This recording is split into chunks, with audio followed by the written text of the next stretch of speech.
Summer on the orbital has reached its peak, and the village, I mean inhabitants, favour traditional ways of celebrating. The medium pad has had a pressure dome built over it, and inside, a full-scale henge has been constructed out of shipping containers. Obviously, this means that Red Planet taxi services will have nowhere to park, but of course, we all have to make sacrifices, which is why we need container henge in the first place. Inside, locals are wearing floaty gowns, flower garlands, suns, moons, and even the occasional wizard staff can be seen. No pink spandex with fruit hats in sight, I note. They wouldn't dare. That bridge has been built, crossed, and burnt. There is a lot of greenery on the parade, and the smell of something herbal is everywhere. Eddie Lee Wise and Sons, plus his daughters, are doing a deal on special suits made from wholly renewable materials and tailored to the individual. They do look a bit twiggy, though. Almost as though they've been woven together like the furniture in the day room of the Hutton retirement home. The sound of quacking echoes along the thoroughfares, and onlookers are treated to a display of formation flying by the Momus Bog Spaniel security detail, kitted out with ornithopter-style fairy wings as they head out on patrol. At the allotted time, everyone gathers at the fake Neolithic structure. The chatter dies away, and the people of Hutton stand in silence as Proxima Centauri rises behind the stones, containers.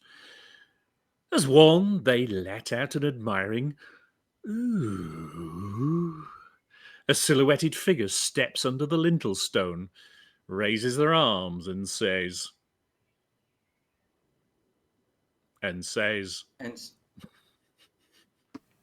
Helps if I take the mute off. Our mics are live. He had one job to do. One job. Seamless. Send a boy to do a man's job. Good evening. I'm Rudolph Hucker, and I have a wizard staff. Yeah, you should give that back. I mean, he looks really angry. I'm Wilma Fingerdew, and I've been dancing around the sacred stones. I'm Mia Harkness, and I'm wearing flowers in my hair. Well, you know, some of that luminous fungus from the lower decks. Actually, it's starting to make my scalp burn a bit now.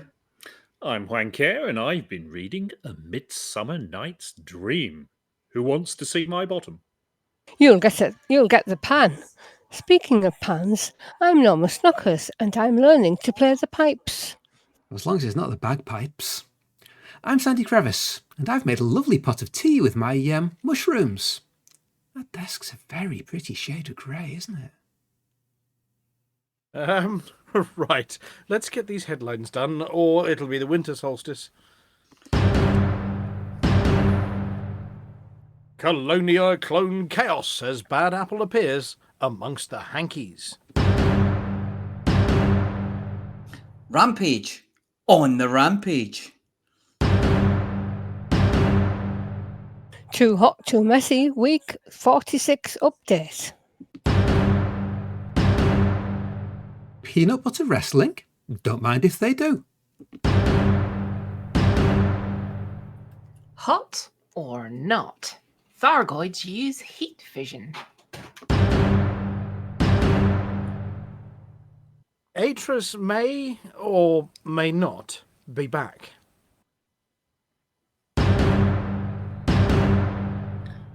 Systems sit stock still. It's the BTS.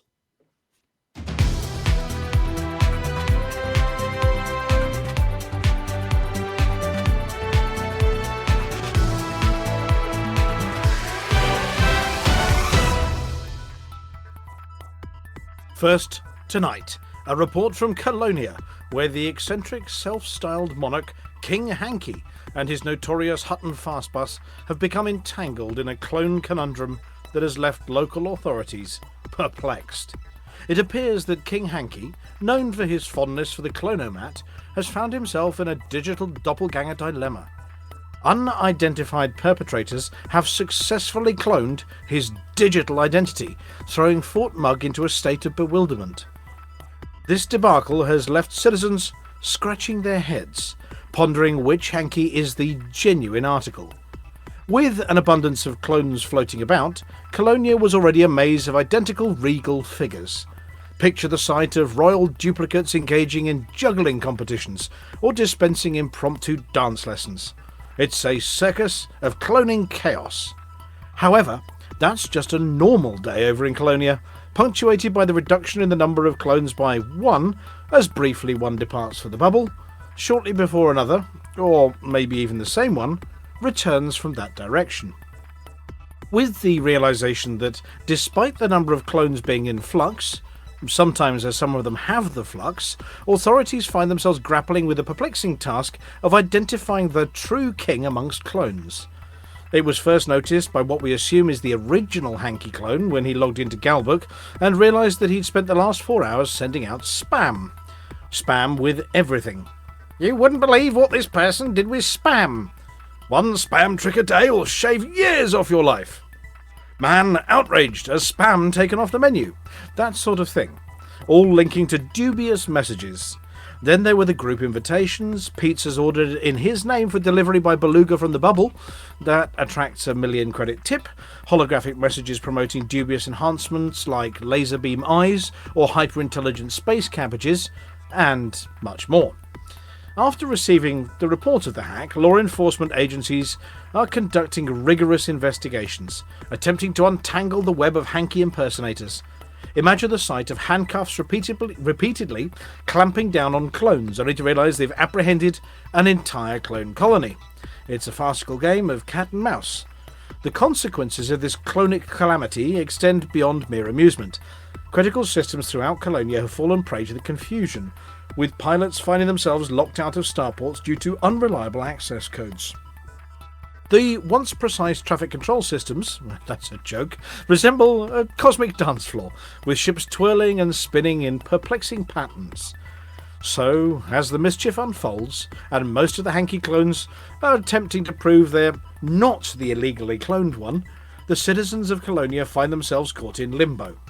Who amongst the clones is the genuine Hanky? When will the chaos subside and order be restored to Fort Mug? And, dare we ask, will Colonia ever be rid of those pesky spam transmissions? These questions hang in the cosmic ether, shrouded in Hanky hijinks. He has, however, changed all of his passwords and flushed as much spam as he can out of the airlock.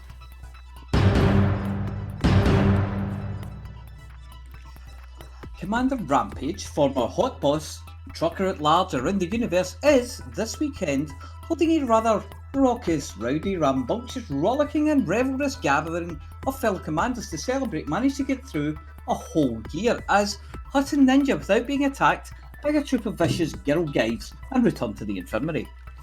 Commander Deadmeat GF has been allowed off the naughty step. Flossy has been hired as head of security, complete with freshly forged combat pants for any miscreants, or dead meat, basically the same thing. Ma and Pa Barker have put away the stabby things and donned their finest metal garb, though not a suit of armour, this is more faded black and covered in things like demon skulls. Commander Vantian is being let out of his cave, and there are rumours that, being midsummer, Alvin has chosen a nice, freshly rolled in garden weeds ensemble in honour of the occasion.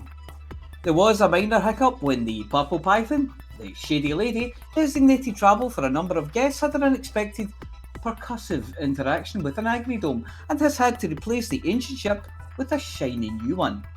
This time something entirely more imperial and comfortable, and with Super Cruise assist and ship-to-scenery avoidance radar. He hasn't had time yet to find enough purple paint to make it look just right, but with only 60,000 light years on the clock, it's a damn sight more reliable than the previous incarnation of the Tigger's broom that is the Shady Lady. There are rumours that there will be protests held outside the gathering from members of the No Fruit on Pizzas Brigade and the complimentary process from the Savour Anchovies Society, who feel that anchovies exist for something other than being put on a nice Neapolitan. We aren't sure how old Rampage is, as though a combination of anti-agatics, healthy living and of course total inability to grow a mighty beard, he still looks like he's only 50. One visitor did offer to chop him in half and count the facelift rounds, but it was suggested this might be a little painful, a lot messy, and of course likely to be fatal, so the idea was squashed fairly quickly. This note to Flossy: you might want to search visitors for any sharp implements, just in case. We tried carbon dating him and the machine just laughed. We will be reporting next week on the shenanigans from the impromptu Hutton gathering, but wish him well and absolutely promise that the surprise that will be jumping out of the cake will be neither a troop of well-armed girl guides nor dead meat in a thong.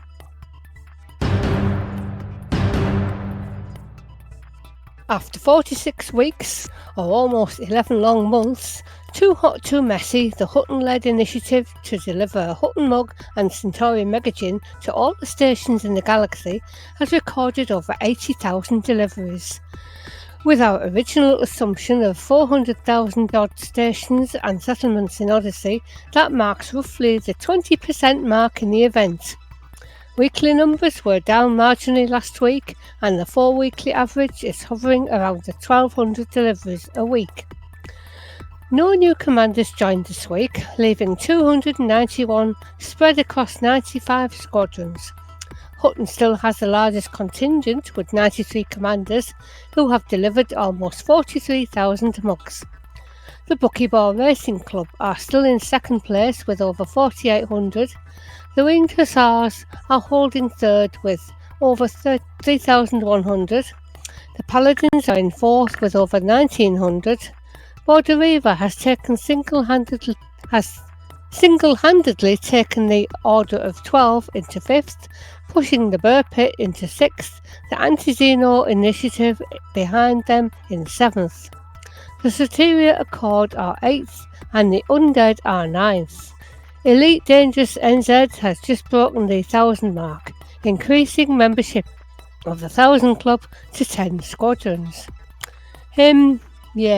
Commander Chicks, the one with no life beyond mugging, is still leading the deliveries table with almost 11,600 delivered. Some say that he's probably taken full advantage of the recent expansion state with its associated increased gin production to refill his fleet carrier. Waller 81 is second with almost 9,700 ahead of Nemb, in third with over 6,200 deliveries. Sheer Blackwood is in fourth place with over 4,700, ahead of Infinite Dreamer in fifth with 2,900. Torquay Mouse moved into sixth place ahead of LDSK in seventh. Border Reaver's push has taken him into a clear eighth place ahead of Reese Lang in ninth. Last week's mug winner, Sinister Hedgehog, concludes the top 10. The 1000th Club still has 13 members, and of course we know all this because it is tracked live in the Too Hot Too Messy event page in the Hutton Helper. Additionally, there is a chance to win a real-world, dishwasher unsafe, self-cleaning, so that you don't have to, Hutton mug.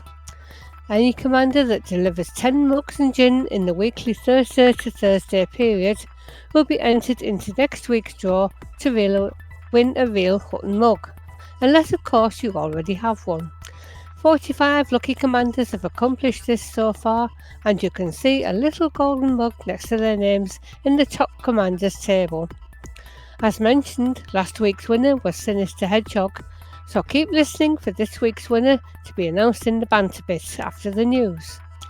If you'd delivered 10 mugs and gin in every week since the start 11 months ago, you'd have racked up at least 460 deliveries, and only 31 or 1 in 9 of signed up commanders have managed this. If you haven't, why not give it a try and share the burden of the next 4 years? In order to join the fun, you'll need to sign up by downloading the Hutton Helper from hot.forthemug.com/download, and then your mug and gin deliveries will be automatically registered for you by Antares' organic, non-GMO, soya-fed, low-cholesterol replicant hamsters, which not be able to pass the Void Kampf test, but by using their set of very special skills, they will hunt you down and they will find you. We're used to odd goings-on in the presidential palace over in the Federation, but Galtwit was stunned into silence for a few minutes this week after President Hudson suggested that he'd win a cage fight against Zachary Rackham. To which Rackham, never one to back down from a challenge, posted the cryptic reply, "Jelly or baked beans?" Whilst Hudson's press officer immediately jumped in to say that Hudson's assertion that he would win wasn't a challenge, just a statement of fact, and of course the federal president would never stoop so low as to actually put himself in danger, Hudson appeared to have other ideas. "How about peanut butter?" he replied. "Still gonna kick your ass." "It's on. Name a time and place. Winner takes the presidency," replied Rackham, who, as far as we can tell, spends most of his time when he's not inventing things that nobody knew they didn't need but now all want, exercising and training in a number of rather deadly looking martial arts. Hudson, meanwhile, likes his pudding, and has people for that sort of thing, and the only thing he lifts are criminal charges against his friends. Oh, and the spoons from Imperial gatherings, which is why he isn't invited anymore. When both candidates were asked whether, given the Thargoid invasion and huge chunks of space to manage, it was entirely appropriate to be getting up to the kinds of things normally shared between courting couples on Love Planet, the inexplicably continually renewed trash TV show, they both replied that if it was good enough for LCU No Fool Like One, it was good enough for them. Meanwhile, it appears that LCU's antics have been sufficient to bring him out of danger of losing his deposit, and eroded their leads by all of 3%, meaning he's now on 3%. Still no news from Rackham as to what his exciting new technology giveaway will be for the fair-weather friends that indulge in power play, nor have there been any pictures of his face in the media. We look forward to hearing those kinds of details in the presidential debate closer to the actual vote, but for the meantime, we'll just have to make do with the peanut butter wrestling. It's official. Thargoids think humans are hot. Or more accurately, they hardly even notice us when we're not. Speculation has been rife following forays into the heart of the maelstrom to tickle the toes of Tharg the Mighty's mighty titan, that if you're cold enough, neither the patrolling glaives nor the Titan's own armaments pay you any attention whatsoever, unless you tickle too hard. Then it's likely the resultant guffaw will send you spinning back out to the outer regions of the maelstrom with your tailbone between your ears and a ringing noise in your eyes that's properly confusing. It has adjusted the list of ships that are most effective for exploration of the Titan's backyard to include anything that can run colder than Pluto's moon, Charon, and as such, remain totally unnoticed until you've got a good enough picture to send in for this week's interstellar screenshots, and when you're fetching decal. Of course, chattering teeth and uncontrollable shivering are likely to get you as noticed as being a bit of hot stuff, though without information as to whether Thargoids have ears or just sense the vibrations through the fog of the maelstrom, we don't know. And honestly speaking, is there a difference? But the kinds of ships that can load up as many caustic sinks, heat sinks, and of course icy cold engineered modules are in hot demand. Pun intended. Then of course, there are the miners, bringing their peculiar brand of exobiological sampling to the situation, and in place of a good probinator or some scanners, have taken to just knocking chunks off the Titan and bringing them back to see if any of them bring them any riches or a solution to the war. Estimates by Hutton's Hackswing are that the current rate of erosion, a single Titan might just be able to be whittled down to a nubbin by the time Too Hot Too Messy is finished. Talking of Hackswing, Good evening, trackers. Nitrous 5060 reporting in with the latest updates on the Thargoid War. My holiday was lovely, by the way. Humanity, however, is holding ground against the Thargoids. Boo. Or yay. Boo for Thargoids, yay for us. Only question remains is how long till we see a maelstrom fully pushed back. Gonna need some big bulldozers for that one. It was a busy week for the Galactic Axe, or is it AX community, repelling the Thargoids in, count them right now, 78 systems, and I'm sure Valkyrius is going to tell me I've got that one wrong again. But anyway, I think it's 78. This marks the largest number of stations, or systems even, defended since the start of the war. This is now starting to allow many of the AX, or is it AX groups, to have a little bit of breathing room for pilots to rest and recover after so many months at the front. Hackswing has been hard at work with the MODE, or is it MODE Alliance, to ensure we're doing our part. Speaking of which, Hackswing, we've got invasions back on the menu. Your orders for this week are a large burger and will be to repel the invasions of Loveroju and the HIP 22052 systems near the Tyrannus Maelstrom. FTM Hacks Ops, or is that FTM HEXOPS? I don't know. Will be located in HIP or HIP. I'm confused. 24912 to provide support and somewhere to rest your vocal cords. Due to technical difficulties, FTM Hackscom will jump tomorrow to the same system. We'll see you on the front lines, truckers. For the mug. Things are beginning to calm down a little more in Hutton space. 4 systems are on the naughty step this week, and apart from past events, the Master Control Situation Display Panel board is completely clear. More on those stories coming up. Not having moved more than a point in 3 weeks, Silpar Psi, the first of 3 systems on 35, has become the bearer of this week's wooden spoon by simply letting lower systems leave it, well, standing. Wooden spoon holder from 3 weeks ago, Stein 2051, is also sitting still on 35. Both of these systems have a civil war in progress which is tying up a quarter of system influence, so leave it for a few days before you try to improve matters. New permanent resident of the doldrums, LP525-39, completes the pile of systems on 35. As was the case for the 2 previous weeks, the system has a clear board with nothing of note going on, so feel free to go in there and boost Hutton's interests. Maintaining its point-a-week upward trend, the notoriously hard-to-move Epsilon Indy has managed to soar to the sobering heights of 36. No fewer than 3 infrastructure failures were cleared last week, so keep a lookout for the Golden Fleet carriers flown by those who made an outrageous profit. At the overachieving end of the Hutton Systems table, we have 6 systems on or above 60%. We expanded into Tabit, which is controlled by the EDF, so we're not staying. Priorities this week are, if you want to chuck something, and the answer is yes indeedy you do, boost LP525-39.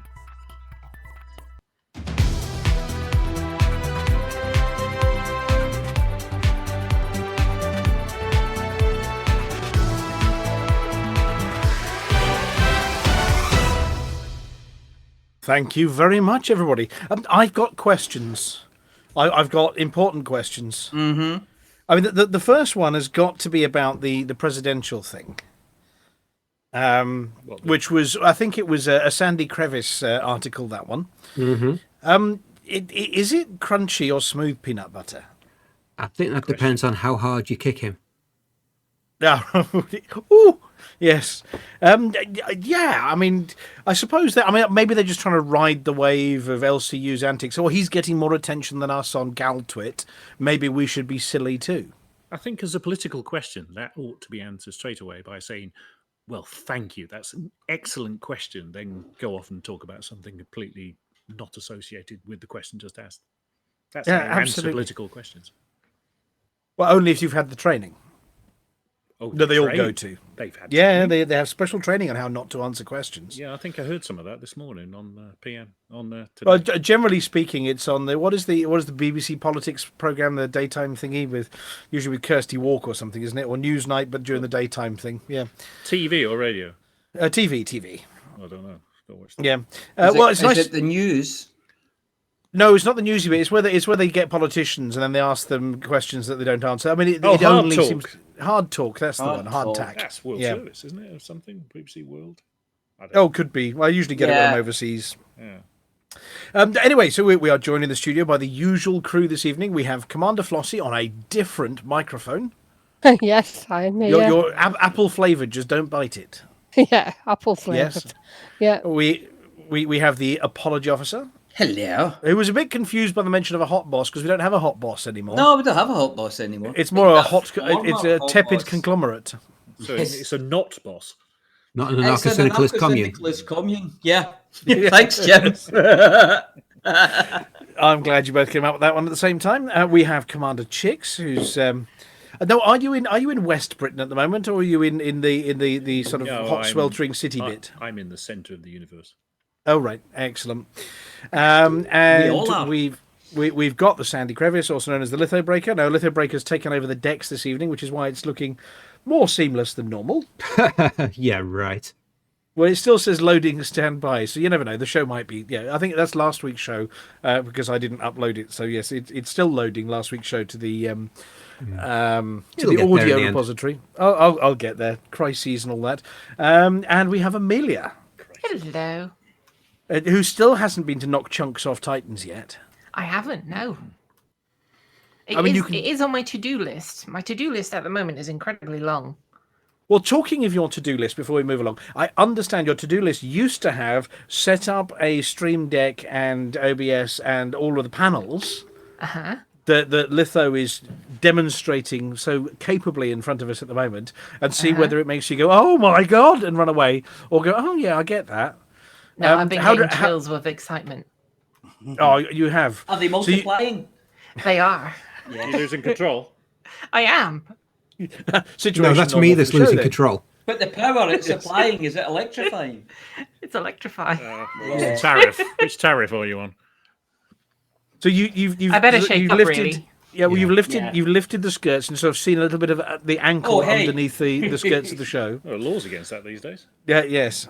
Well, with permission, with consent. But yeah, so you have peek just under the hem of the show there as to how it's glued together, and you've seen all the gaffer tape and all the magnets and the Velcro And the and sharp I've already hairy set up legs. my Stream Deck. I've already set up my Upskirting Stream the Deck. show. yeah. So are we going to be sort of seeing you maybe at some point having a go at keeping us all in line, or is this? Now, Well, Amelia, as your you- agent, don't feel obliged to offer a rash response at this point. You have to ask my sensei when I'm ready. 30%, remember, 30%. And Oh, that would be Sensei soon. Litho Breaker. Yeah. So when do you fancy, Amelia? Next week, maybe? Do you think I'm ready? Do Probably. you think I would be able to? Well, we've got the last Well, bits and if pieces you to go push through the next buttons in Tuesday. order, something will happen. The only thing you've got to remember is to put your own mic live when you say our mics are live. I mean, that's the No, the that's killer entirely thing. optional. Oh, it's optional, right? Well, Okay. I've got another lesson. What is it, Jim? Tuesday? Yeah. I've got another lesson on Tuesday, and then, When do then you we'll reach decide. grade 7? Yeah, I'm going to level up. No, she's been Well, on the see, fiddle for years. if it had been, if we'd got it right, it would have been this week when we've got a couple of segments that are a little bit, you know what I mean? They're a little bit shorter, and then you've got to, of course, work out pushing the buttons and talking at the same time. So on that week, I may have to sort of, switch you back down a bit to short lines, and Yeah. yes, That I'm would just be having good. I'm having a mental image of I am pressing the right buttons, not necessarily in the Fucking right order. seamless, my ass. Seamless. yeah, and obviously don't forget to hit the record button because yours truly does that way too often. Just an hour and a half of the word seamless scrolling across the screen. Oh, Yeah, we can do that absolutely. in the credits. Valkyra's suggestion: do a test stream. Well, that is entirely possible. There might be an impromptu. We could do that and then become affiliates. I always find once you've started streaming, you can't really stop. You've just got Yeah, to no, go through the whole Twitch. thing. Yeah, Twitch did get in touch earlier because we don't do the sort of the chasey followers. Please, like and subscribe. We don't do any of that nonsense. But somehow, mysteriously, over the time we've been doing this, we've accumulated nearly enough people. They said, "Oh, would you like to be an affiliate?" And the first question for us is, "What's one of them then?" We don't know what it means, but we're a gnat's left glaive away from apparently being something new on Twitch. So, and I'd just like to say, thanks, Mum. Thanks, Mum. Yes. So if you've all got an alt right on Twitch, just do that thing, or bring some friends or whatever. But apparently so. Yes. I don't know what it means. I'm sure we can go and find one of the other Elite Dangerous streamers and say, what's this affiliate nonsense all about? But anyway, we might get one of those sooner or later if we bring friends. I think we gain about 3 a week, so it's about the same length of time between now and achieving it as Too Hot Too Messy might be. Now, talking of Too Hot Too Messy, did I see, Commander Chicks, that we had gone over the 80,000 mark? We have. Ooh, and our 799,999, whatever it is, of them yours? No. But it's still quite a few are. Well, some, yes. 80,138 as we speak. Fantastic stuff. And I mean, obviously, we've read out all the groups that are helping us out, the Burrs and whatever else. And the Burrs actually segues us into Pitfest or BurCon or whatever it is that they've announced, I think. They're doing their Burrs get together at I think September sometime. As well. I don't have details to hand, which is very naughty of me, but it's in September, and I'm just having a look on the Dewberry. It sounds just like this today. Saturday the 16th of September at the Belfry Hotel in Nottingham. Well, that just makes Dave Con look shabby. Well, whatever. What do you expect? As opposed to batty. Yes. More golfy, isn't it? It's more golfy. Isn't it meant to be Isn't it meant to be bats in a belfry though, rather than bears? No, I was just thinking that. I was about to make that joke. Yeah. Clubs though in golf, isn't it? Or rackets. No, you don't go clubbing bears. That's seals. They make a hell of a noise when they take off at night. What bears? Yeah, the bears in the belfry. So it's about. Anyway, it's splats. It is on if you search for PitCon by the Burr Pit, yes, they're holding that in September, and good friends of ours. So yes, it's another opportunity for lots of pilots to get together. Talking of opportunities for pilots to get together, one of the other news articles. If you get a bear at your window at night, don't open it. Yes. What's somebody else for. What was the date of that again? That was the 16th of September 2023 at the Belfry Hotel in Nottingham. Googled it? What? Have you just Googled it? Put the I link, did, yes. Put the link in the chat. Well, I've got the ticket buying link. Let me go to see if I can find the event link itself on the home page. Well, if we put the link in the chat. It says it is general admission is £35, and there is a £3.62 handling fee from Eventbrite, so it would be £38.62. Who do we get to handle? Sorry, pardon? Who do we get to handle? No, they handle or you. who gets to handle Oh, us? Yes. Apparently, they've got playable retro consoles, hands-on demo and presentation for the developers of Starship Simulator, charity raffle, which is it's the done thing at these events for special effect, and the finale of the whole day will be a live performance by Commander Tokoso and a virtual duet with musical maestro Commander Alzo, that's it, and they've got tea, coffee, water and biscuits. Is that it? Yep. Well, and people. I mean, that's the best one. bit. No, Jim. They're not going to get any people if they're only serving tea, coffee, water, and biscuits. Yeah, I mean, tea, coffee, water, and biscuits. Apparently, Is it like water with whiskey in? Well, there is a bar and there is a food nearby as well. Apparently, You mean G&T? Surely. Is it tea, coffee, water, and biscuits, or tea, coffee, and water biscuits? No, it's water and biscuits, not water biscuits. Not watery biscuits then. No, or watery biscuits. If it's no. not water biscuits, I don't know if I want to go. Biscuits are kind of nice. Yeah, it sounds like a great event though. It does, and I mentioned that Starship Simulator thing. What's that about? Basically it's something we can install in the Hutton Games Room. It is a a simulator of a starship. So it's a giant starship you can walk around. I think Starship Simulator. It's a bit like if you upgraded. What was that Pulsar? I want one. Lost Colony. Simulator. Yes. Hang on a sec. I'm looking at a website for that one now. It's a space. A gigantic starship to look about. It's a space exploration sandbox, and it looks a lot like Star Trek, just without the licensed branding. Fair enough.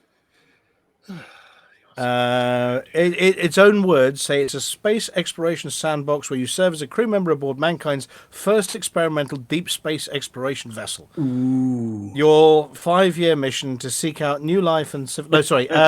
your ship is tasked with the mission of exploring the galaxy beyond Salt, which is the same thing, and seek out habitable worlds. That sounds familiar. I was right first time. With standing orders to conduct science and make successful first contact. It's not called the Nostromo, is it? Yeah. I'm just trying to read it. Apparently, it has 200 crew members. It's not the same as the Enterprise, then. That's 472. Well, hang on, minus how many red shirts? They've got procedure-generated alien races, the clones, then. So they've probably got willies hanging off their faces or something. And some will be welcoming of your presence, while others require skilled diplomacy, usually involving a laser gun. Or sending the captain down to sleep at them. Yes. We come in pieces. Yes, or in Aliens. So that sounds fun. But yes, PitCon is the September one. Apparently they ran one in 2021 in a pub somewhere. Oh, okay. A little one, but they've decided to go a bit snazzy. This sounds like somewhat more of a full-on event. Absolutely. They open at 9 in the morning. The opening address is at 10 in the morning. There's free time. They've actually got free time on their list. Yep. Oh, okay. There's a presentation at 12, Which Space News Live. There's a nerd quiz, a raffle, and music. Nerd quiz at 3. There we go. Hello, truckers. Yes, we had a message. Hello, truckers. Yes, hello, Sinister. There you go. There's PitCon. Did you see Sinister? Yep. Well, Sinister. Is that Sinister Hedgehog? No, I don't know. No, it's not spelt like that. It's got Y's and N's and Y's in. Okay. Like Leonard Skinner. Is the coffee in a proper cup of coffee pot? I don't know. And somebody wants to win a nerd. Those were sweets, weren't they, nerds? No. Yeah. It's a nerd quiz. It's a charity raffle. You have to win a charity. You have to win. Oh, right. Okay. Mr. Sinister is in the chat. Hello. His first time chat.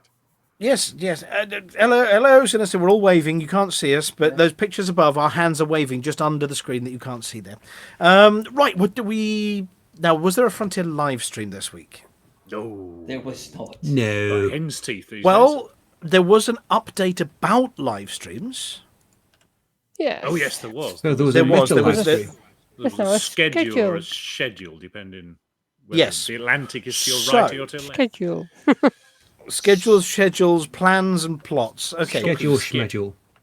So they have their live stream schedule. They've actually published, and in fact, there was shock horror. Sally was jumping up and down because they remembered to actually put it on the Twitch diary page under their logo and everything. So it starts on July the 20th with Frameshift Lines 32, and it says, "Let's prepare for update 16." Then we have the August 17th.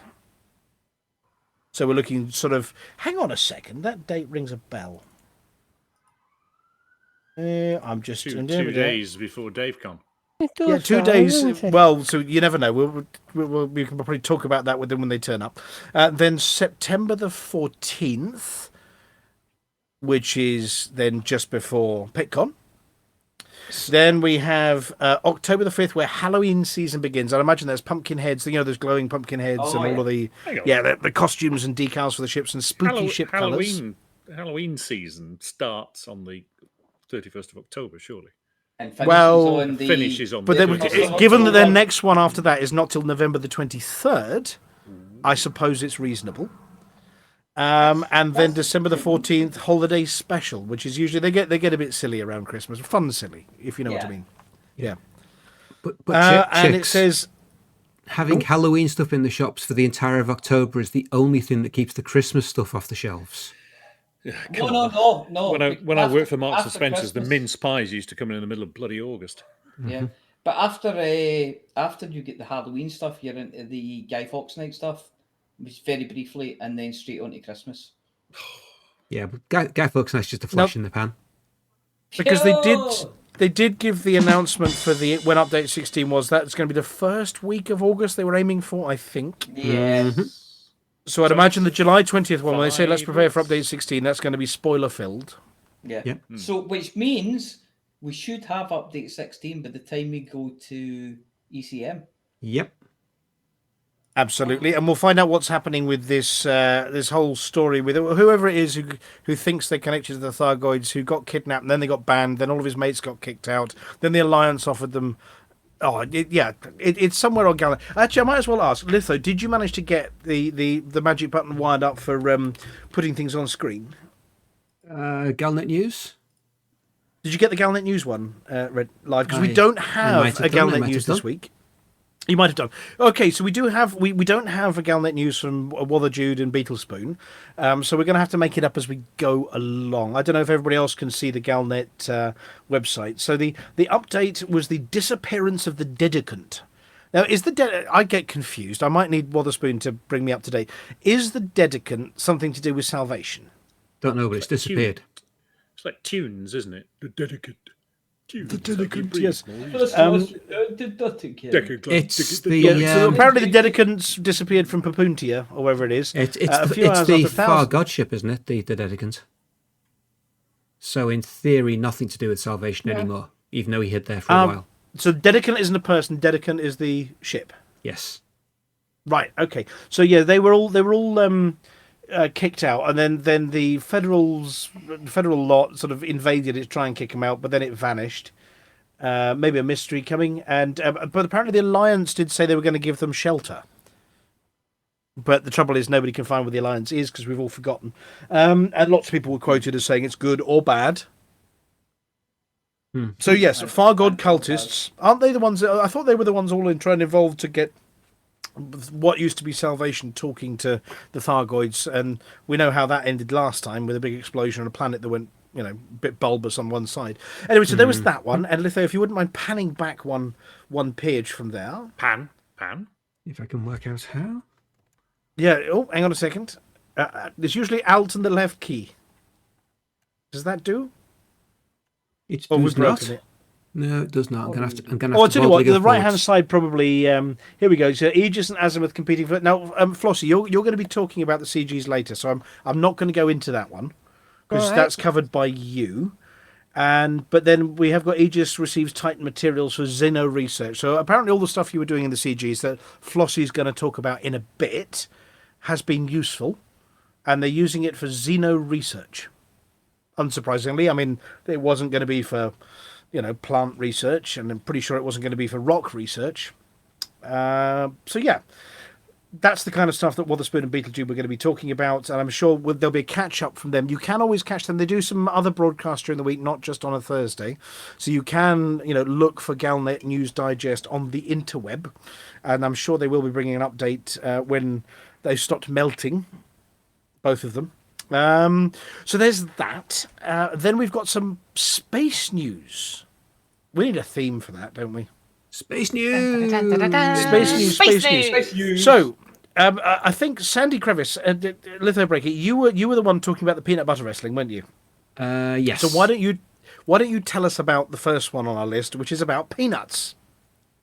Well, approximately. It's peanut shaped. Approximately. Which peanut butter isn't. But other than that, Hayabusa, the Japanese probe that brought bits of, peanut butter back to Earth, has found a likely cause of liquid water on Earth. So it was barren, and then peanuts landed, and we got wet. Was it a burst pipe? It was because they'd eaten all the salty peanuts and they were thirsty. Yeah. Okay. Right. So they are postulating, I suppose that's a good word, isn't it? That's not quite a word of the week word, but they're postulating that maybe all the water on Earth arrived on big rocks from space. Yeah. In the past, they've known that some of the waters come from asteroids, some from comets, some from various different sources, but there didn't seem to be enough water in asteroids to make up the right percentage of it for the number of asteroid strikes that we've had to match the isotope levels in the water. But now it looks like asteroids are soggier than we thought. So that changes Right, all so the wet calculations. Yeah. Right. If you're going to have an asteroid, you want a soggy one. Okay. Well, I understand the asteroid itself is actually salty, though. It's not just wet, but it's salty wet. Yes, and it's the salty that's making them realise that there was more water around than they thought there was. Right, which is why the seas are salty, but maybe not because there were other reasons the seas are salty. But okay. Related. See, yeah. And the anchovies have got somewhere to swim. So there's that one, and then Flossy, have you got a link to one of them? If I was to quiz you a tiny bit about your friend Cosmic Ray. Pardon? I used to go to school with him. Cosmic Ray, our number 2 article is about Space Ray. I went to school with him. Sorry, I don't know. Just a minute. Oh, you don't know? Hang on a second. Well, let's pop this one up. They've found out that cosmic rays cause earthquakes. Oh, do they now? Or they're more intense. So, no, not like Glastonbury intense, but, intense. So what they're saying is that after cosmic rays visited, they asked if the Earth moved for somebody, and the answer was yes. Right. Okay. And they put a picture of the wibbly Earth. Cosmic ray made the Earth move. Yes, so apparently they've been looked at about 50 years worth of data and found the intensity of global seismic activity correlated with the average variation in the intensity of secondary particles created by cosmic radiation, with a time lag of around 2 weeks. Yeah, it would be 2 weeks, yeah. Does this have a correlation to Nicolas Cage movies? Or peanut butter covered cage fights between presidents. Or soggy things in the atmosphere. But apparently the link between the two phenomena may have nothing to do with the intensity of the cosmic rays, but their ability to breach Earth's defences. And they have ruled out the possibility that the observed correlation was down to chance alone. Now, what that does mean is that we get a 2-week warning of it might be a bit worse in 2 weeks. Where's the Earth Defence Fleet when you need them?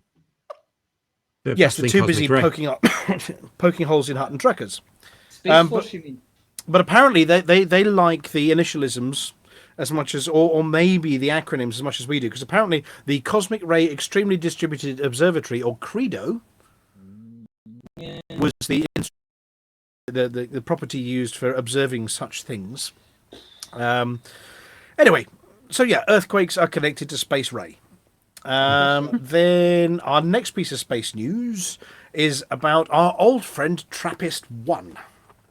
Now, if you remember, TRAPPIST-1 was one of the exoplanet discoveries. It was made a good few years back now, but when they looked in our universe, the Elite Dangerous universe, they discovered, oh look, there is something there, and it's got the right mass distribution. Okay, so it's not quite the right number of planets, but the mass distribution was about right. But there's bad news.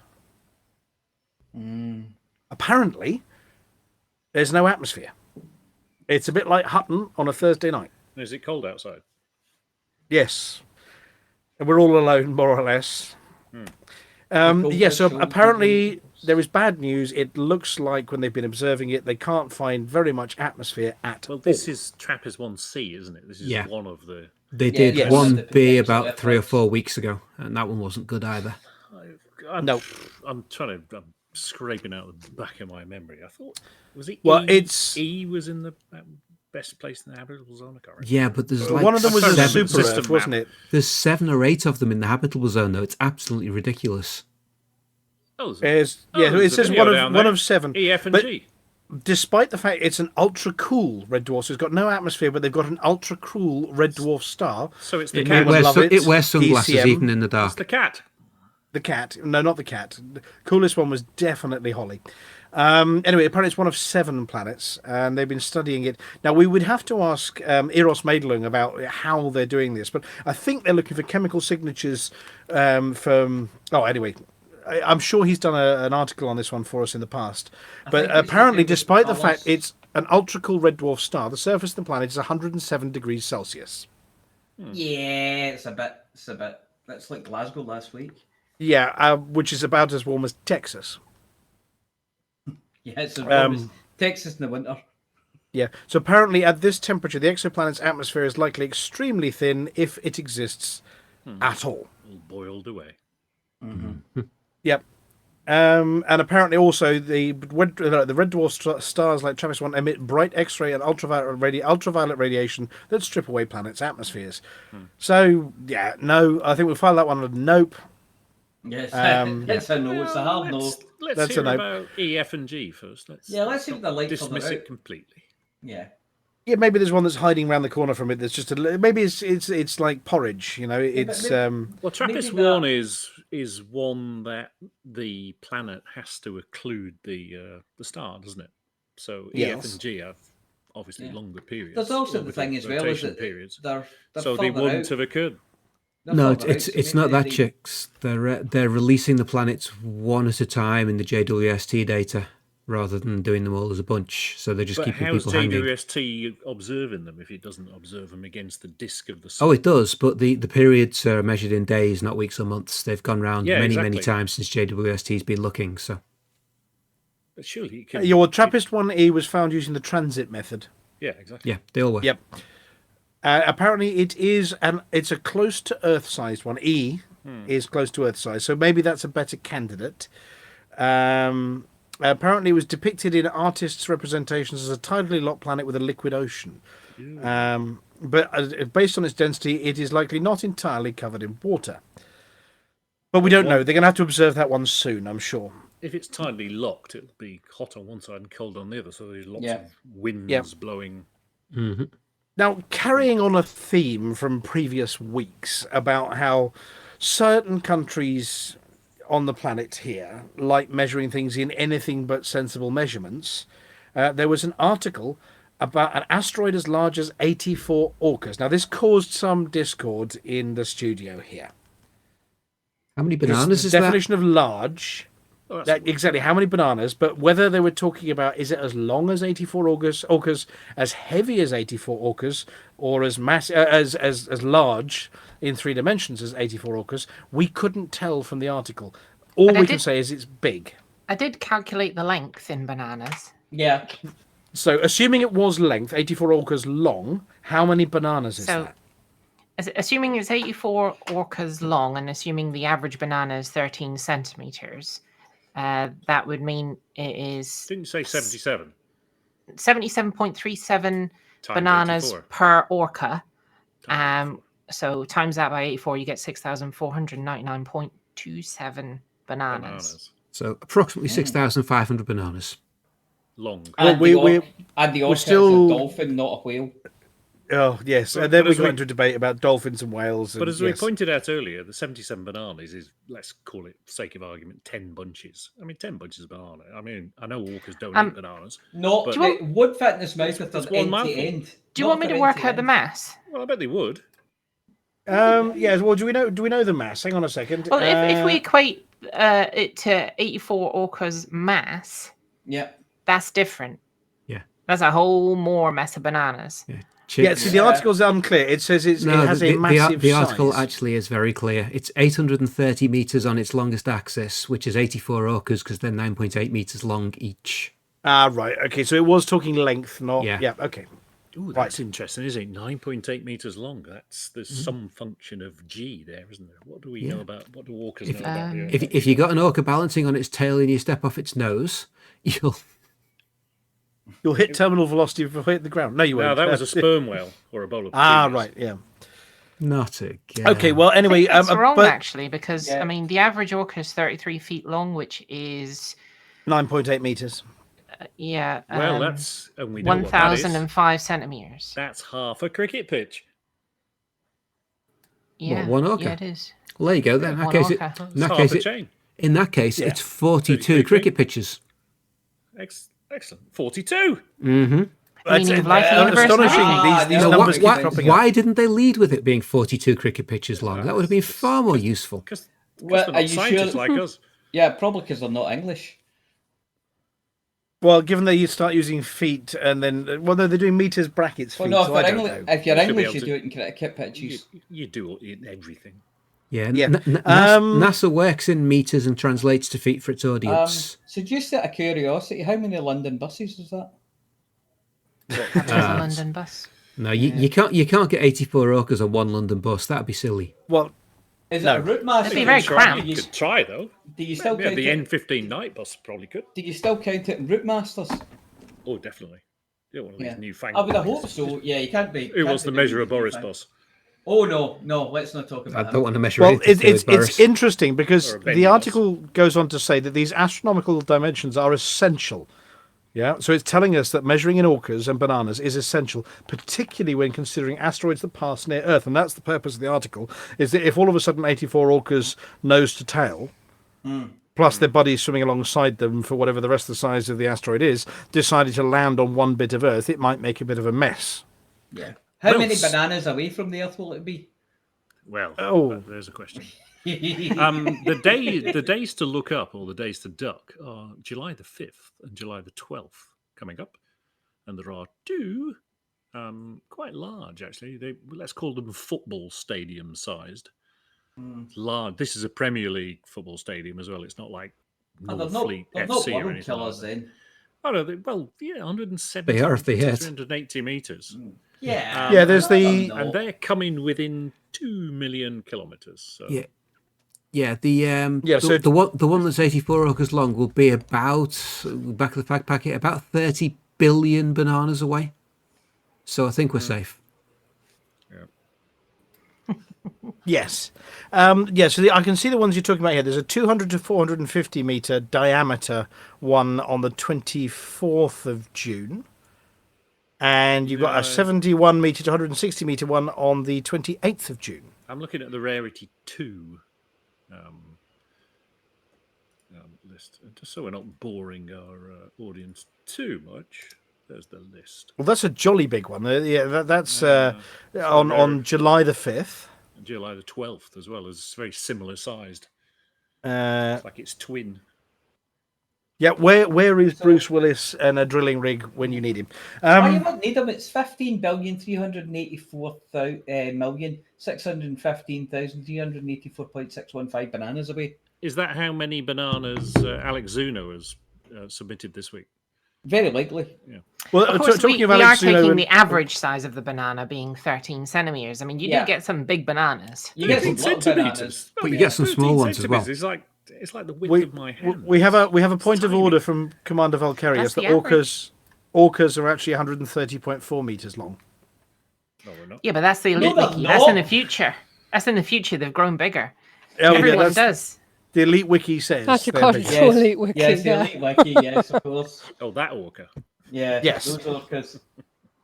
Right, well, I think that's it for our space news for this week. So the next bit is obviously to ask Flossy and the Drummeister to get ready to announce who this week's mug winner is for the Too Hot, Too Messy mug win. This week's mug winner is Takamoto. Congratulations, Commander Takamoto. So Commander Takamoto needs to get in touch with us so they can claim their mug. How might Takamoto get in touch with us? Email I took part at huttonorbital.com. And what do they have to put in that email apart from, hello, it's me? Proof of who they are, like a screenshot of their cockpit with their name showing, and also, of course, contact details for where we can send the mug. Yeah, we did have one recently that bounced. We actually found the rubber mug recently. Oh my! I think, apology officer, you were dealing with that one about the rubber mug that bounced. The rubber mug, I don't know what Yeah, it went and then it bounced at destination and came back that again. one. Yeah, Yes. yeah. Well, the delivery company got it and said we delivered it, but never actually told the guy that they were delivering it to, that they'd attempted to deliver it, if they in fact did attempt to deliver it. But then it And got then- back to Mr. Cow. Then it gets sent back to Cow. Yeah, absolutely. So it's we have a this. well-travelled mug. It's a very No, well we- travelled mug. So we've discovered a homing mug. A homing mug Yeah. or a rubber mug, whichever you prefer. So that is going to be sent out again. But congratulations. That whole journey was 97,412 bananas long. That's pretty accurate. For an average banana, of course, of 13 Yeah, centimetres. 13 centimetre banana. Sandrina's just pointed out that fair trade bananas are a different size as well. What Well, are that's they, just not metric? fair. Anyway, well, Takamoto, you've won. Tell us who you are. And Overlight would have liked to rub a mug. Yes, because Overlight smashed his mug. Silly sausage. Yes. Okay, so we're now going to go over to the apology officer because you do now by sheer coincidence, By genuine, absolute honest. coincidence. I've even changed the sentence because of this. Yeah, so you had put this in the script lower down, and then I was writing the article about. Yes. I put it in about on Saturday. Tuesday, and you wrote the article about Saturday today, didn't you? Absolutely, I wrote it seconds before going on air, Yes. without having read any of the rest of it, and we came up with the same word. So, what is this week's word of the week? Word of the week is rambunctious. And what does it mean? It means uncontrollably exuberant or boisterous. Can you Definitely use it not in a like me. sentence, please? Sorry, what was that, Amelia? Can you use it in a sentence, please? I certainly can. Rampage is expected to be ridiculously rambunctious in his revels on Saturday. Really? Well, there you go. So Yes. could you repeat that, please? Rampage is expected to be ridiculously rambunctious in his revels on Saturday. Wouldn't it be revelry Remarkable. in his revelry on Saturday? Well, I didn't write it. It was someone I else. thought who wrote revels it, were wasn't it? sweeties. They are sweeties. They're They lovely. It's are. going to be Yeah, they rambunctious are. in a large pit of them, then maybe. Chocolate. Yeah. He's getting in the revels pit. Right, and on that note, it's just about time to introduce the next segment of the show. Now, you seem to have cancelled your cancelled your sulk from last week. Yeah, I'm back. So go on then. What do you call a pickled anteater? Jeff. Barry? No, Jeff's an armadillo. You can't call him an armadillo. You can't call him the word. What do you call a pickled anteater? Pickled anteater. It's a jarred vark. Oh dear. In a jar. Seamless. Jarred vark. Seamless. Ah. And now it is time for Flossy and this week's community goal news.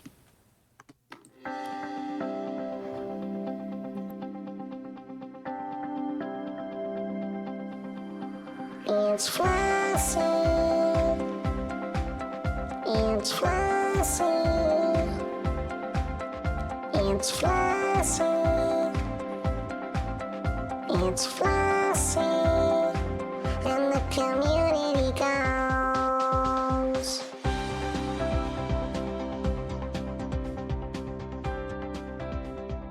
Hello, Flossy here with this week's CG News. Last week's CGs finished at 0600 UTC today. Aegis Appeal for Titan tissue samples finished at Tier 1 with nearly 59.9 thousand units collected. The top 75% of contributors will receive the following paint jobs: Alliance Crusader Aegis Garrison, Federal Gunship Aegis Garrison, Imperial Clipper Aegis Garrison. Azimuth's Request Titan tissue samples finished at Tier 1 with 38.7 thousand units collected, and the top 75% of contributors will receive the following paint jobs: Eagle Azimuth Callus, Fer-de-Lance Azimuth Callus, Crate Mark II Azimuth Callus. And this week there are no CGs. And that's it for this week's CG News. Flossy told you what to do. Thank you, Flossy. Well, there's no Beetlejuice and Witherspoon this week, as it looks like they fell into the custard pot whilst trying to get some close-up shots of a Titan for their next broadcast, and are having to be hosed down. So instead, we'll be heading straight to the Hutton Helper results from the apology officer.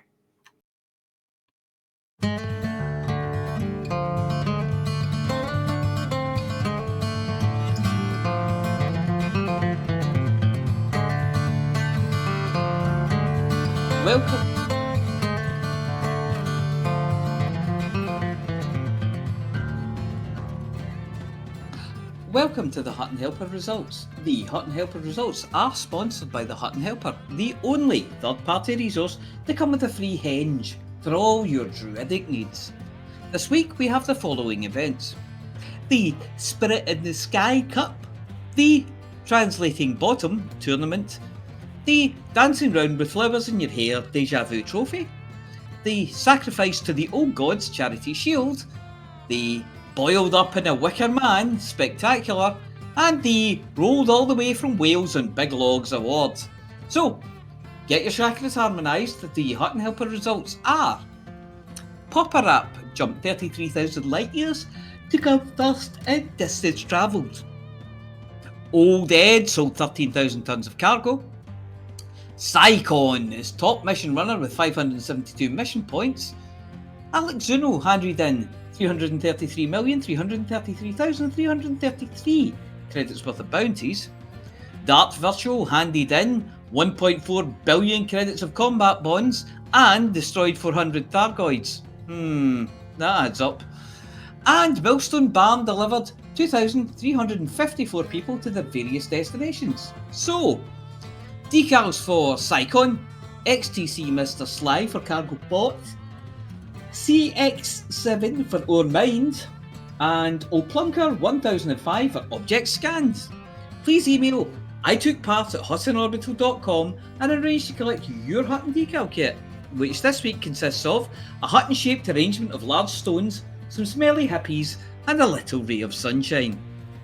There have been 17 Hutton runs by 8 commanders in the last 7 days. Hydro B did 4 runs, the best of which was 1 hour 23 minutes and 30 seconds. The Berk did 2 runs, the best of those was 1 hour 23 minutes and 36 seconds. Noddy Clone did the run in 1 hour 23 minutes 49 seconds, and Norbert Paternaud did it in 1 hour 23 minutes and 55 seconds. Bandicoots did 2 runs, and the best of those was 1 hour 24 minutes and 1 second. Steve King did 3 runs, best of them was 1 hour 24 minutes and 22 seconds. Turkey Mouse, 4 runs, 1 hour 32 minutes and 5 seconds.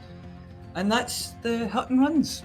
There is a whole galaxy of stuff out there needing latipulated, desalinated, sugared, mitigated, exploded, launched, verified, motivated, evacuated, unfriended, ejected, manhandled or woman-handled, smeared, deflected, emphasised, apostrophised, lasered in the face, snuffled, flip-flop, mistranslated to and from Spanish, frothed, chilled, mugged, ginned, wrapped up with a pretty bowl, ship-shot rescued, stewed in their own juices, battered and deep-fried, dead-dropped, painted and rolled down a hill, destroyed, bought, phoned in, squeezed, inflated, patched, liquidated, evaporated, smelled, licked, discombobulated, recombobulated, head-butted, eviscerated, compressed, enveloped, strained, fermented, motherised with an S, interrobanged, upcycled, violently downcycled, disallowed and then re-allowed after consulting VAR, loved, adored, cherished and probinated.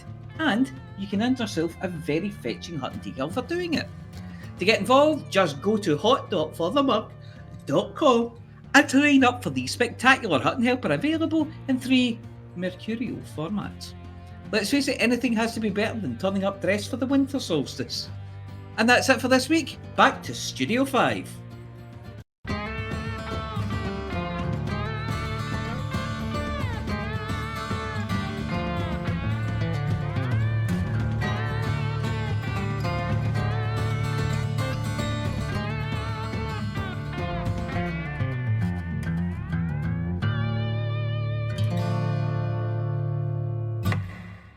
Thank you, Mia. And now we go to Amelia Hawke for this week's Galnet Rares Digest. You are about to listen to Amelia Hawke. She tries all the galaxy's most dangerous rare items, so you don't have to.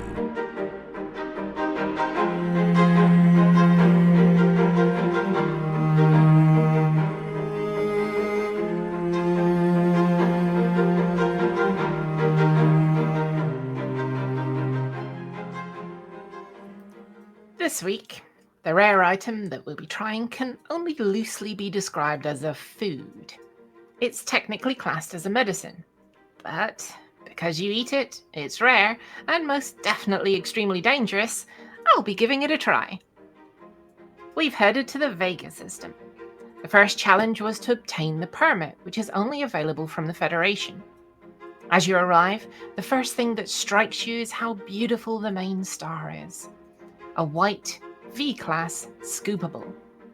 Visible from Earth at only 25 light-years distance, it once held the honor of being the North Star in antiquity, a state that will be reclaimed in a little under 11,000 years. This week's rare is sold from Taylor City, orbiting the rocky Popov Reward. It's actually harvested from an Earth-like world-in system known as Tracy's Haven. Reading the literature on the system, the guidebook says, very high humidity and native life make this an interesting place to visit. Many exotic foodstuffs are grown here. The scenery is strikingly beautiful, though the wildlife can be a little dangerous. Was known in ancient times as 3 Alpha Lyrae. The system has a population of over 600 million people, and the planet grows all manner of exotic foodstuffs. It's not those we're here to try, but Vega slimeweed. Flowering only every 5 years or so before dying, it is very rare, and due to its modern designation as a medicine, it's expensive to obtain. When discovered, it was initially thought to be a plant, leafy and bearing fruits that are, for want of a better description, like sweet corn in appearance, at the base of the leaves. Early adventurers, part of an ongoing theme in our research, promptly ate the slimeweed, declaring it delicious raw. It was only in the week afterward that they started to discover the side effects of including slimeweed in their diets. No matter how much they ate, they weren't putting on any weight after their long journey through space, and in some cases, they even lost some quite significant amounts. After medical checks, they all appeared healthy.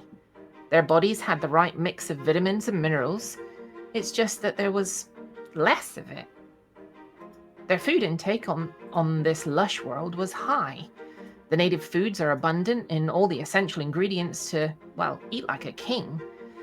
And eat like that they did. Even after the initial season of the slimeweed had ended and they'd not eaten any for, well, an awful long time, did they start to worry?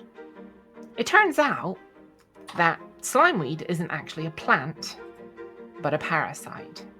It lodges inside the intestines, leaves lining the way and absorbing a high proportion of the foods that pass through anyone's system. It's slow growing, but through its own processes regularly creates fresh slimeweed corn kernels to expel the excess.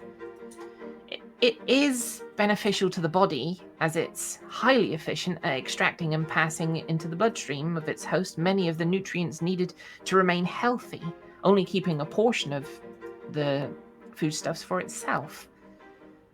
But it does reject much of the food that passes it. I mean, talking of passing, as with sweet corn, the kernels that don't latch on, or are created in the body, do pass. A few to start with, but the more you eat, the more it produces. Corn with every movement. Disconcerting to say the least, that with no corn in, corn still comes out. The parasite is one of the hardiest that humanity has come across, and to date, one of the more benevolent. It provides a level of immunity to biological poisons and toxins unrivaled by even medical science, and as long as you carry on eating, it renders its host almost impervious to weight gain. Eat a dozen donuts for an afternoon tea every day, or deep-fried everything with sauce for nearly every meal, you'll maintain your athletic spacefaring figure almost indefinitely.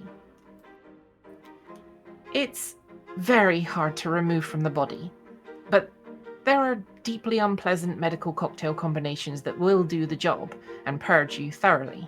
And despite the positive effects of the symbiotic relationship, purging is most definitely something that you want to do. There is one very nasty side effect of the slimeweed. Every 5 years or so, the parasite pupates. Quite literally, alien life will grow inside you and devour you from the inside as the next stage of the life cycle of the slimeweed starts. It begins with extreme hunger pangs that you can't get rid of, before becoming the most dreadful stomach cramps, followed by an exceedingly painful and violent death reminiscent of the very worst of 20th century horror films. Trust me, purge like you've never purged before. Galactic TV starlets throughout the galaxy foolishly put themselves through the cycle of slimeweed and purge every few years in a vain effort to make themselves adhere to some archaic social norm. Rich Imperials use it to keep themselves svelte despite bacchanalian orgies night after night. There are genuine medicinal uses for those that need it. I've noticed the effects already. My flight suit is a little baggier around the edges despite having sampled just about every food on offer on this world. I feel healthy and well fed. But there's a lingering doubt in my mind. The doctors who have allowed me to try it, for it's not widely available and should only be eaten under the supervision of a qualified practitioner, they say I'll be perfectly fine after a purge, though I'll have a certain anxiety about what happens every time I get a stomach cramp in the future. I mean, did it work? Am I about to have my insides rearranged to my outsides? This is Amelia Hawke reporting for the Galnet Rares Digest. I'm about to drink my second purgative just in case. And I can tell you for free that nothing is worth this. It smells of yak armpit hair and it tastes even worse. I'd like to remind everyone that you're fine the way you are. And please, don't mess with this stuff. I've eaten it and given you a warning, so you most definitely don't have to.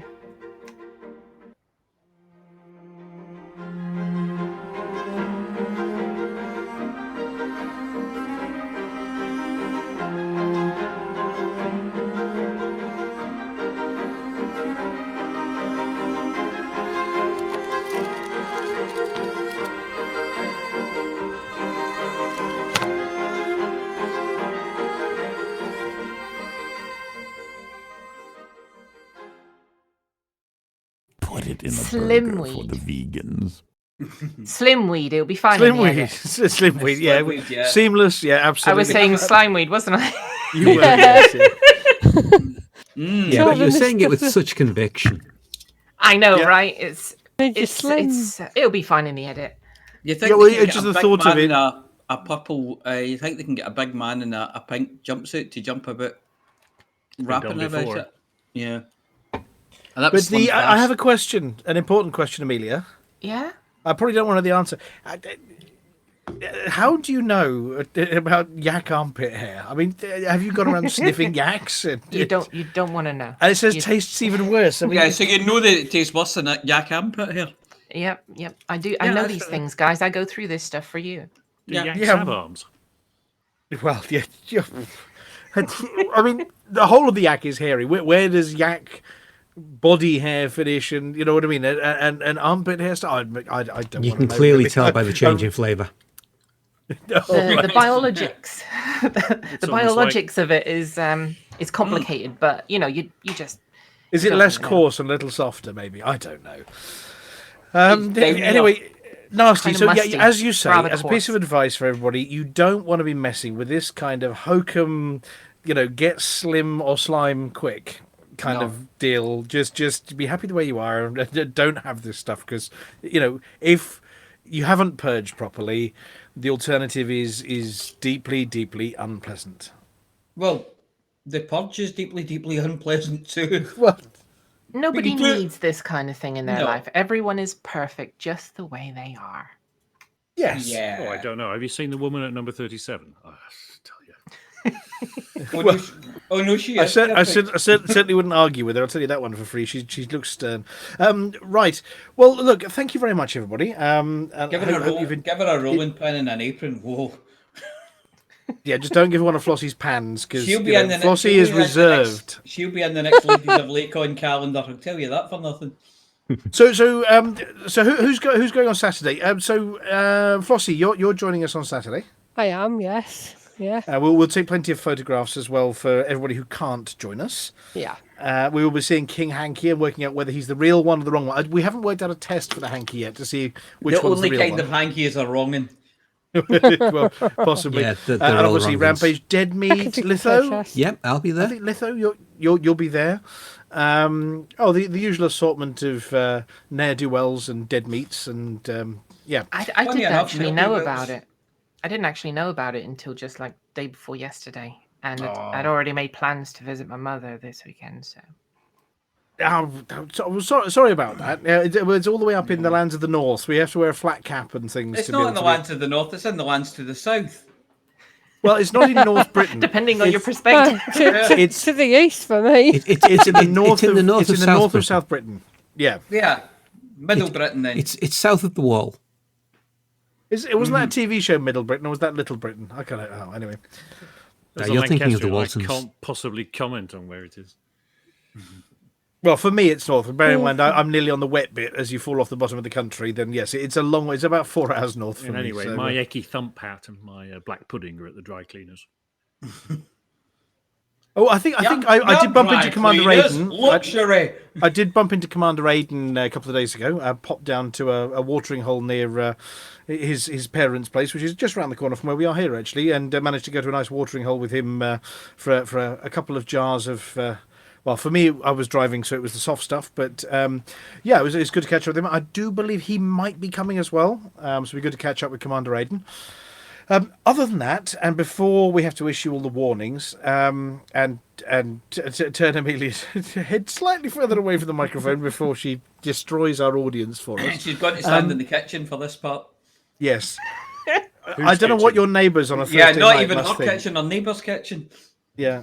I haven't had any neighbours complain. I think it like Oh, they probably Beth, use I it as knew. they probably use it as a timestamp of some kind. It's Yeah, it's like, approximately oh, 10 p.m. Still get time for a movie.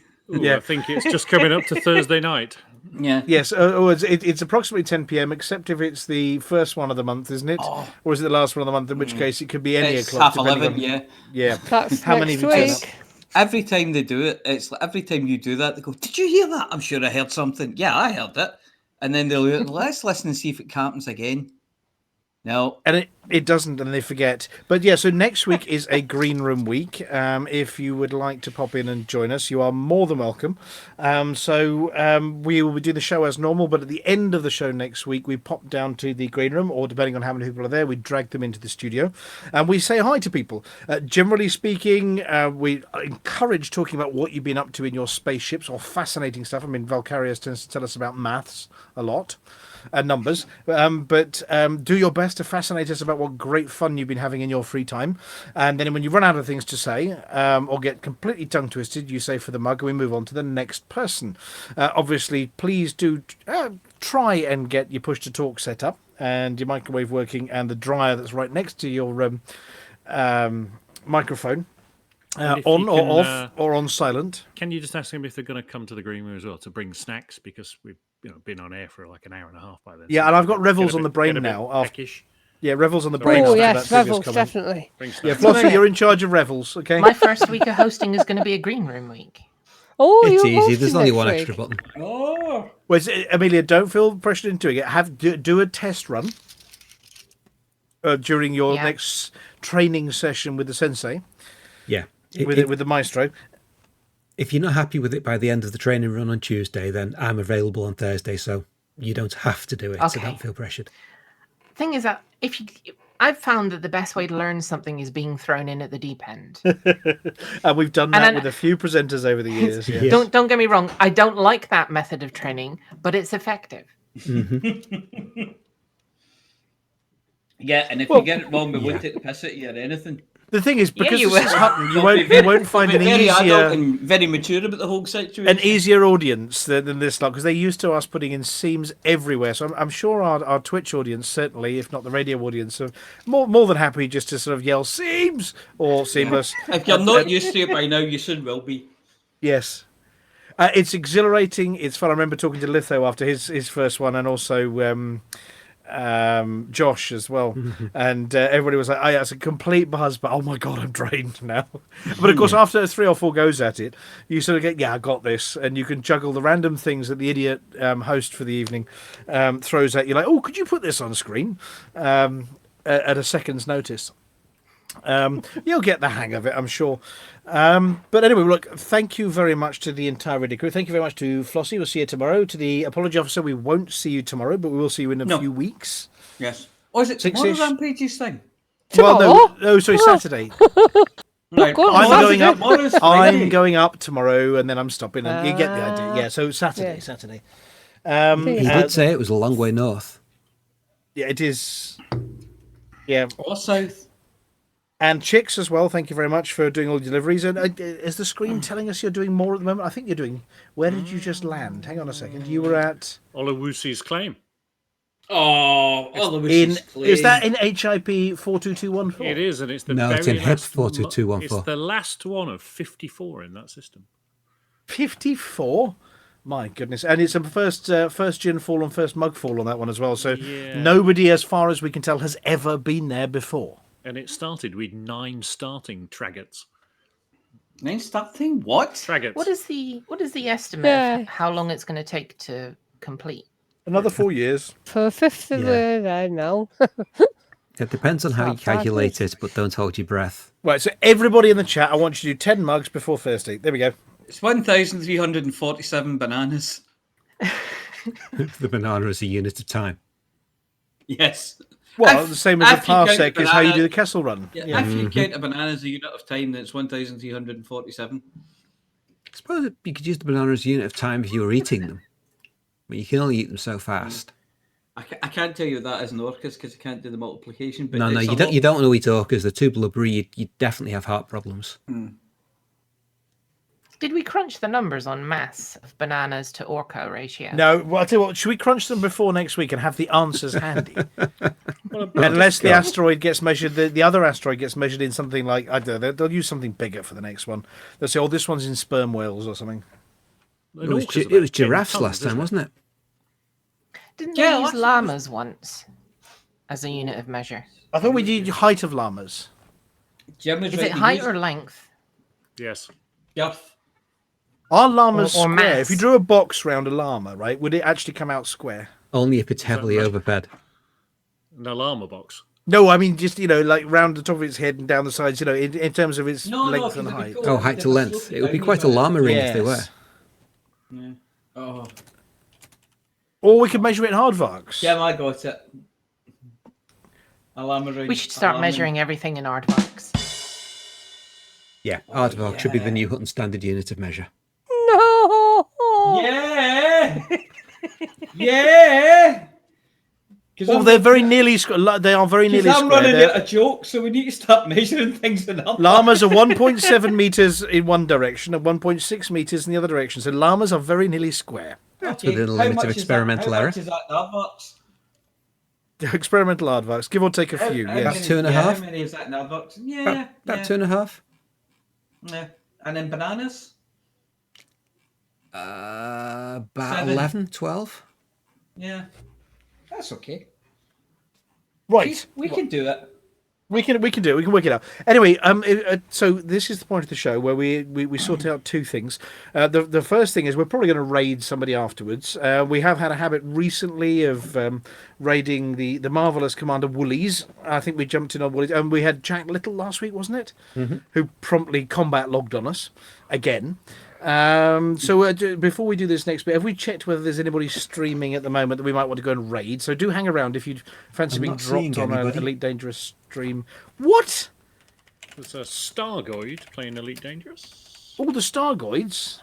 Jack Little, Nightbite, Stargoid, Sargon of Akkad. Flotastic 91. Flotastic 91, yeah. Jack Little, yes. What do we have a preference? Where are we going to go to after the end of this one?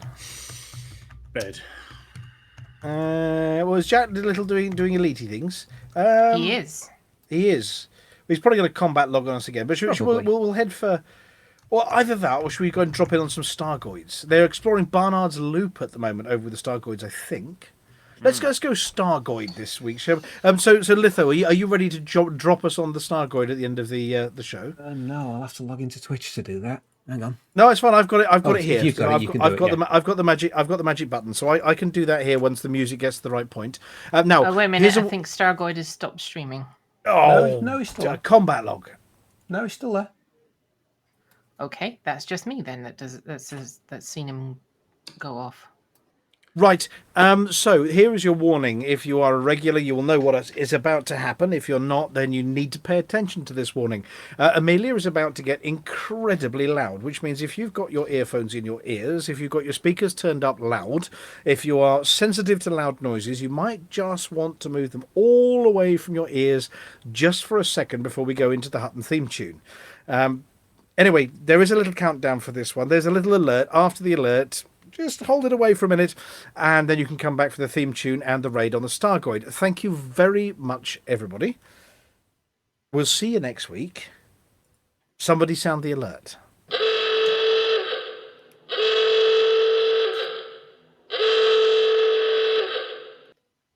For the mug! For the mug! Anyone else? Mug! For that. Mug. It takes me a little while to put my headphones back on.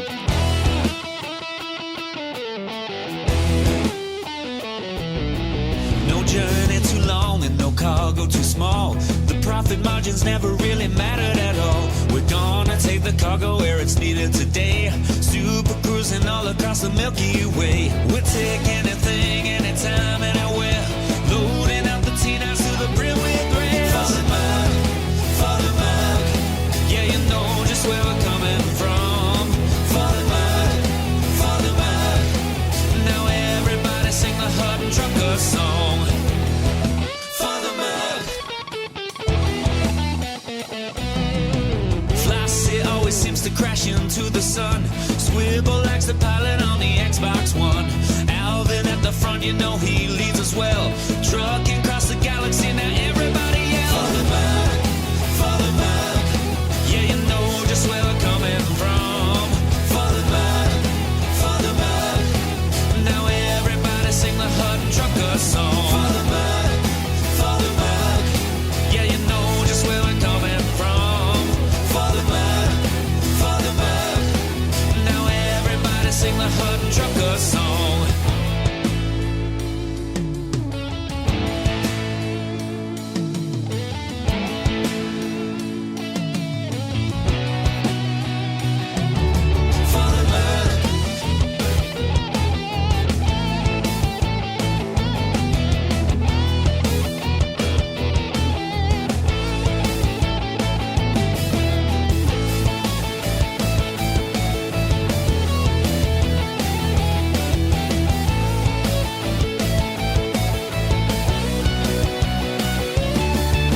Give me a launch pad that I can land on, and I'll give you my cargo and sing you my song. No part 22 light years to go. Cruising to Hutton, whoa, whoa, whoa. No journey too long and no cargo too small.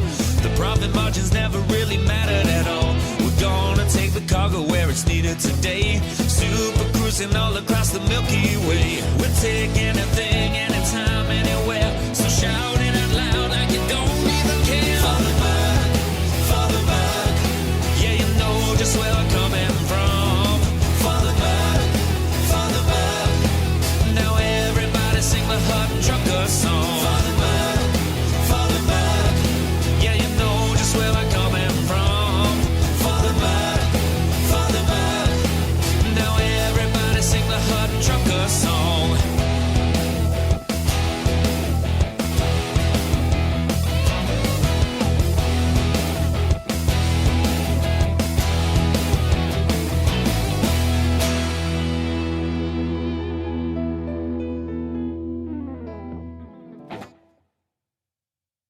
Well, ladies and gentlemen, that's the end of the show. Everyone's buggered off now, so why don't you bugger off too?